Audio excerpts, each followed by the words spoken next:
Alright, so I don't know that anybody, I talked about leaving my car this way. Looks like it'd be pretty hard to keep this up, but maybe not. I don't know. I mean, it doesn't have any UV protection, so it's not going to last very long unless you clear coat it over it with like a matte clear coat. But I was going to show you right here, I sprayed some alcohol on that, and you can see around that area that alcohol discolored that a little bit. So obviously chemicals are not something you want to put on this. So I used soap and water to clean the rest of it, and it worked out perfect. So yeah, now I got this nice little patch there around the already big sweat drip. But it is what it is. So I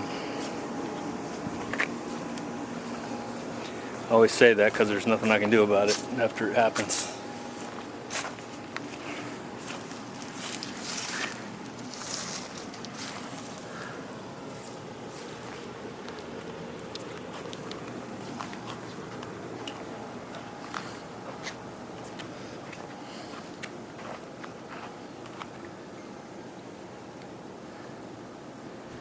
So if I seem like I'm proud of this, I am. I have a lot of work. I have a lot of sweat. Don't think I cried any. I got close to crying a couple times. I think I even put it on the video when I was ready to freaking send this thing back. That's probably pretty close to some tears. But there's some blood. I've cut myself a few times here and there. So blood, sweat, and tears, I guess. Yeah, a few cuss words. Well, probably a lot more than a few. So I still have to do the interior and the firewall. And you can see I've got to do the insides there. So I'll coat those in epoxy. Once the paint comes in, I'll coat those in epoxy. I'll let it kick for a day or two, and then I'll spray it with the actual paint and clear. I'm going to do the dash also. So that will be the end of that.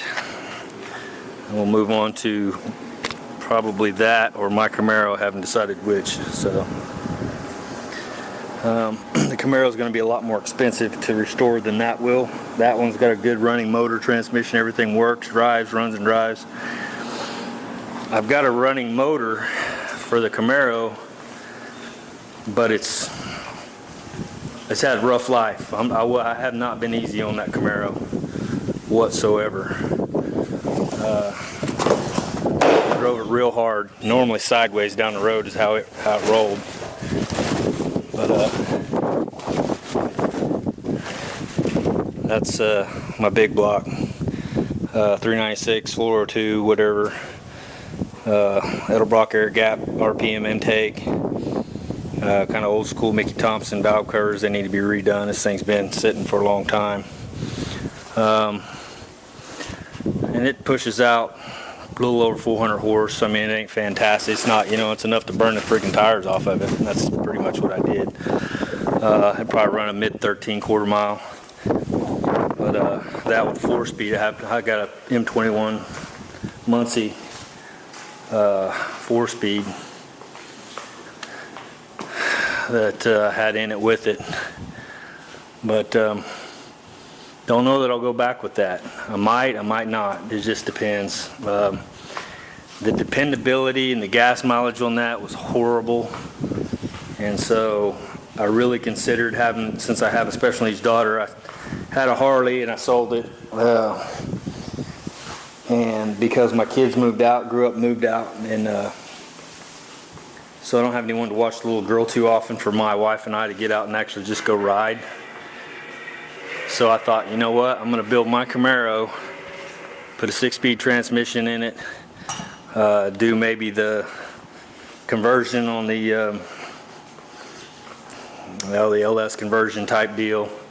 I know everybody's doing it, everybody's beating that to death and the whole deal, but dependability, gas mileage, I could drive, throw the baby in the back seat, we could go, have air conditioning, everything else that goes along with that. So it seemed like a good, feasible plan to do. I know that's cool, but like I said, you know how it is, you get in those things and pump them and they die, and you pump them and they die, and especially if it's cold, and then just until it warms up, it's just acting stupid. You know, LS motor, drop right in. Thought about doing, you know, a newer model Corvette motor, something with 400 or 500 horsepower to it. You can get those out of wreck cars. I know they're not cheap now because everybody's doing this, but it was a consideration for me. I mean, if it doesn't go through, I can always drop 396 back in it and go with that. But for dependability reasons, I thought about doing that. But so that's going to cost me a lot more to do that, and to put the, you know, Pro Street, or not Pro Street, but Pro Touring type, you know, deal on it. Whereas that, you know, I could probably get out of that pretty cheap because the motor's already done, transmission, it's all original. Everything's original on this truck. So literally all I have to do is suspension work, body work, and a little interior, and it's done, you know.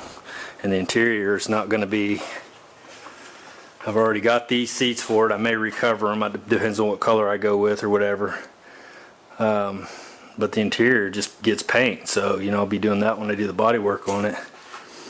It needs all new bushings and suspension components and all that kind of stuff. It rides like a covered wagon. Not that I know what a covered wagon rides like because I'm not that old, but I'm pretty close to that old. That's the original seat. I just got it sitting in there so it doesn't take space up in my shop.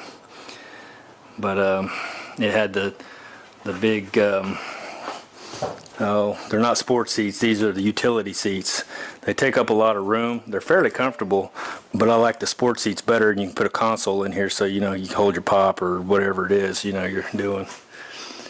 But I seriously considered doing this next because, like I said, it won't be as big a hit on my wallet as the Camaro is going to be. But we'll see how it plays out. So, all right, guys. I don't think I'm gonna do anything today. Waiting on paint. No reason to, you know, mess with the interior. I'll blow it back apart, but it's just gonna take up more space until I get, you know. And this way, it's not gonna get scratched or damaged with it being together. Whereas if I start moving all these parts around and laying them on stands and doing all that, there's a better chance of them getting bumped or scratched or something. So, all right, guys. Anyway, that's it. We'll talk to you later.